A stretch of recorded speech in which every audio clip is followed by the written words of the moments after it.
지금까지 우리는 기독교 강요 1권을 함께 나누었습니다. 이제 오늘부터 기독교 강요 2권에 대해서 살펴보도록 하겠습니다. 기독교 강요 전 4권은 사도신경의 구조를 취하고 있다고 여깁니다. 제1권은 성부 하나님, 제2권은 성자 하나님, 제3권은 성령 하나님, 그리고 제4권은 교회에 할애되어 있다고 보는 것이죠. 기독교 강요 2권은 그 제목에서 말하듯이 처음에는 율법 아래에서 조상들에게, 이후로는 복음 안에서 우리에게 드러난 그리스도 안에서 구속주 하나님을 아는 지식을 다룹니다. 곧 구약에서는 율법으로 계시되시고 신약에서는 복음으로 계시된 성자 예수 그리스도에 대한 지식을 다루는 것이 2권입니다. 이거는 전체 17장으로 구성되어 있습니다. 이 17장을 다시 크게 두 부분으로 나누어 보면 1장에서 5장까지는 인간의 타락에 대해서 다루고, 그리고 6장부터 17장까지는 예수 그리스도, 이 땅에 오신 하나님의 아들 중보자에 대해서 다루고 있습니다. 1장에서 5장까지는 인간의 타락을 다루는데,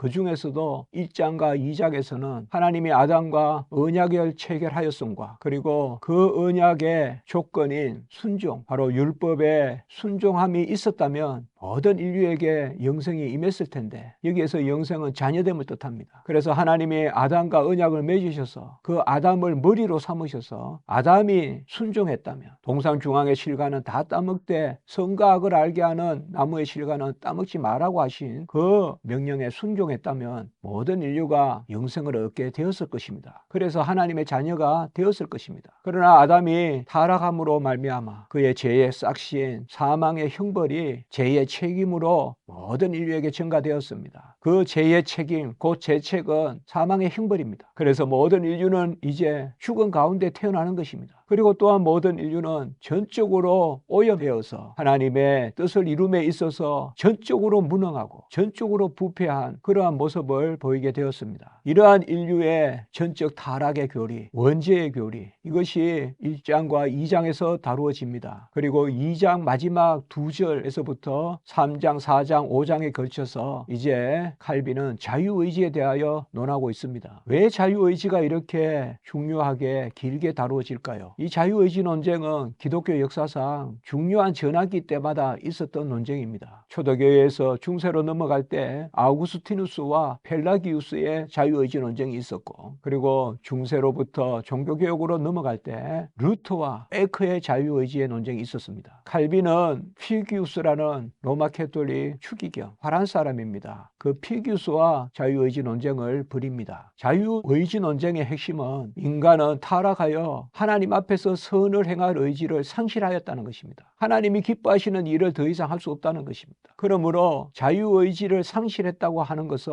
아무것도 할 수 없다는 것을 의미합니다. 뜻조차 세울 수 없다는 것이죠. 그렇기 때문에 전적으로 그리스도를 의지해야 된다는 것입니다. 그러므로 자유의지 상실을 주장하는 칼빈의 입장은 어거스틴 이후로의 정통 입장인 것입니다. 이것을 말하고 난 이후에 이제 2권 6장에서부터는 본격적으로 기독론에 대한 논의가 전개됩니다. 먼저 2권 6장에서는 중보자의 필연성에 대해서 다룹니다. 왜 중보자 예수 그리스도께서 이 땅에 오셔야 되는가? 그것은 이미 2권 1장에서 5장까지 살펴보았듯이 인간이 전적으로 무능하고 부패했기 때문에 스스로 구원에 이를 자 아무도 없기 때문에, 그래서 유일하신 중보자 예수 그리스도가 이 땅에 오셔야 됨, 그것을 2권 6장에서 먼저 이야기하고, 그리고 그리스도는 누구신가, 그가 무엇을 행하셨는가 하는 그리스도의 인격과 사역에 대한 논의를 바로 해야 될 터인데, 칼빈은 여기에서 중요한 언약 신학을 전개합니다. 그것은 다른 것이 아니라 예수 그리스도를 논하는 자리에서 율법과 복음, 구약과 신약을 다루고 있다는 것이죠. 그래서 2권 7장과 8장에서는 율법에 대해서 논하고, 2권 9장에서는 복음에 대해서 논하고, 그리고 2권 10장과 11장에서는 구약과 신약에 대해서 논하고 있습니다. 예수 그리스도를 논하는 자리 안에서 율법과 복음, 구약과 신약 전체 성경의 계시를 논하고 있다는 것이죠. 그래서 이 부분을 우리가 칼빈의 언약 신학이라고 부르는 것입니다. 언약은 구약과 신약이고, 그것을 또한 내용적으로 교리적으로 파악하면 율법과 복음이고, 이 신구약과 율법과 복음의 실체가 그리스도시라는 거죠. 그래서 이것이 아주 개혁신학의 중요한 특징인 것입니다. 그리고 칼빈은 이건 12장에서부터 이제 예수 그리스도는 누구신가, 그리고 그가 하나님의 아들로서 사람의 아들의 대심의 성육신, 그리고 그 한 분 예수 그리스도께서 참 하나님이시고 참 사람이신, 그래서 하나님의 모든 본성의 속성과 사람의 모든 본성의 속성이 한 분 예수 그리스도께 돌려지는, 그것을 우리가 속성 교통이라고 합니다. 이것을 칼빈이 논합니다. 바로 12장에서 14장까지 할애되어 있는 것입니다. 그래서 이건 12장, 13장, 14장에서는 한 분 예수 그리스도가 참 하나님이시고 참 사람이시고 신성과 인성, 그리고 신성의 속성과 인성의 속성이 다 그분께 돌려지는 위격적 연합 교리, 성육신, 속성교통, 이런 것을 먼저 다룹니다. 그리고 이건 15장, 16장에서는 그 참 하나님이시자 참 사람이신 예수 그리스도께서 무엇을 행하셨는가, 바로 사역에 대해서 논하고 있습니다. 특별히 15장에서는 예수 그리스도의 삼중직에 대해서 다루고 있습니다. 예수님은 하나님의 말씀이요 진리요, 그리고 그 말씀의 성취시요, 이 부분이 선지자이심입니다. 예수님의 선지자이심은 하나님 편에서의 우리에게 내려오시는 그 대언자, 그 대행자, 그것이 바로 예수님의 선지자 직분입니다.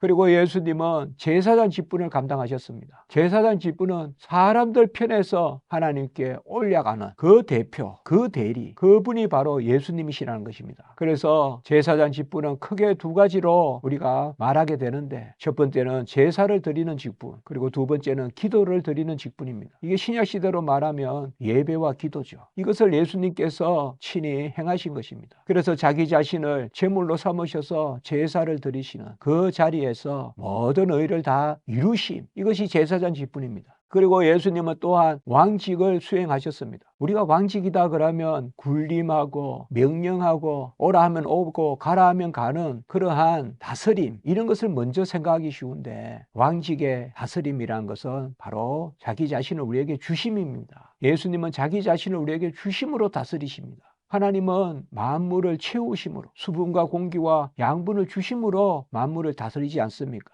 하나님은 우리를 어떻게 다스립니까? 성령을 부어 주심으로, 은사를 주심으로, 그 본질, 그 핵심이 예수 그리스도를 우리에게 주심. 그래서 그가 그 자신을 우리에게 주시기 때문에, 그가 다 이루신 의를 우리 거 삼아 주시기 때문에, 그래서 우리가 그리스도와 하나가 되는 것이거든. 이것이 곧 예수님의 왕직입니다. 그래서 예수님은 선지자직, 제사장직, 왕직을 수행하셨고, 역사적으로는 다 이루셨고, 그 의를, 그리고 다 이루신 의를 지금 우리에게 또한 전가해 주시고 적용해 주시는, 그래서 여전히 중보자직을 수행하고 계십니다. 구속 역사에서는 다 이루었지만, 단회적으로 다 이루셨지만, 이제 계속해서 오늘날, 그리고 이전에, 그리고 이후에 적용해 주시는, 그것은 지금도 계속하고 계시는 것이죠. 그래서 계속적 중보를 감당하고 계십니다. 이것이 15장의 삼중직의 내용입니다. 그리고 16장에서는 예수님의 낮아지심과 높아지심에 대해서 다루고 있습니다. 낮아지심은 바로 예수님께서 하나님의 아들이 사람의 아들이 되셔서 우리와 같이 잉태되시고 또 나시고 사시고 고난당하시고 죽으시고 장사되시고 이렇게 하여 모든 의를 다 이루심, 아버지의 뜻을 이루심이 낮아지심입니다. 그리고 높아지심은 뭔가 하면 그 예수가 다 이루신 그 의를 하나님이 받으시고 아버지가 받으시고 그 의를 구원의 대속의 의로 삼으시는 그 역사가 바로 예수님의 높아지심입니다.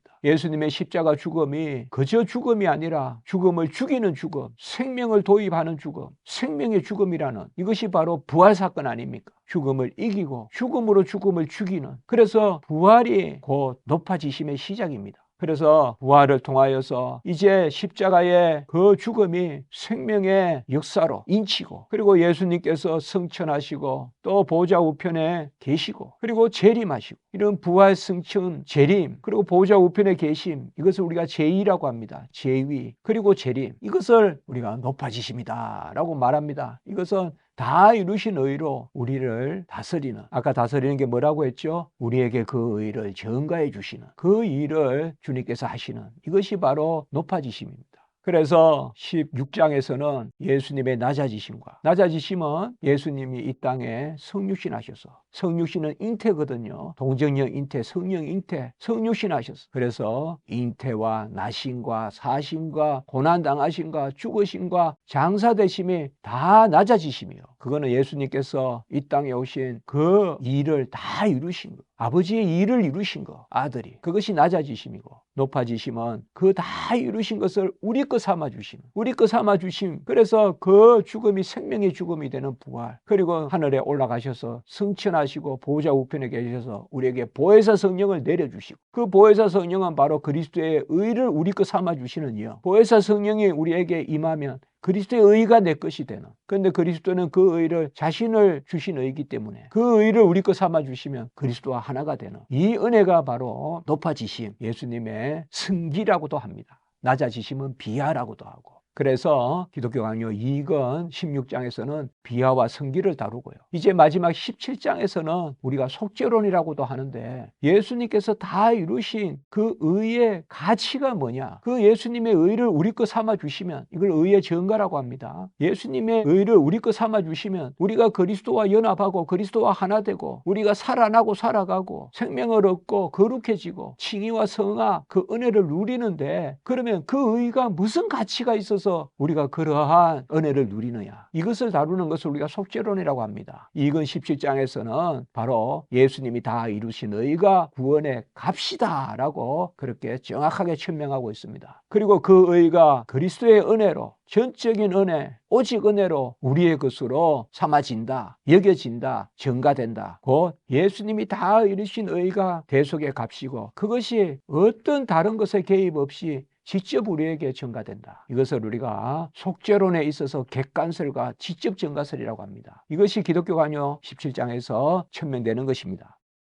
이제 이 부분을 정리해 보겠습니다. 이거는 제목이 말하듯이 처음에는 율법 아래에서 조상들에게, 이후로는 복음 안에서 우리에게 드러난 그리스도 안에서 구속주 하나님을 아는 지식을 다룹니다. 둘째, 이거는 총 17장으로 구성되고 제1장에서 5장까지는 인간의 타락, 그리고 제6장에서 17장까지는 중보자 그리스도에 대해서 할애되어 있습니다. 셋째, 제1장에서 5장 중에 처음 2장은 하나님과 아담과 맺은 첫 언약과 아담의 불순종으로 인한 전적 타락 및 원죄, 그리고 죄책과 오염의 증가를 다루고, 3장에서 5장까지는 타락한 인류의 하나님을 아는 지식에 있어서의 무능함, 특별히 자유의지의 상실, 이 자유의지를 다루고 있습니다. 그리고 넷째로 제6장은 중보자 그리스도의 필연성, 그리고 12장에서 14장은 그의 인격과 성육신, 15장에서 16장은 그의 사역, 삼중직, 곧 비하와 승기, 그리고 17장은 속죄론에 대해서 다루고 있습니다. 이 가운데 우리가 기억할 것은 바로 6장과 12장 사이에 7장부터 11장까지 칼빈은 율법과 복음, 신구약에 대해서 논하고 있다는 것입니다. 이 부분을 우리가 칼빈의 언약신학이다, 신구약, 모든 언약이 그리스도 안에서 다루어진다, 이것이 우리 개혁신학의 언약신학인 것입니다. 여기에서 우리는 이건의 개요, 요체를 볼 수가 있습니다.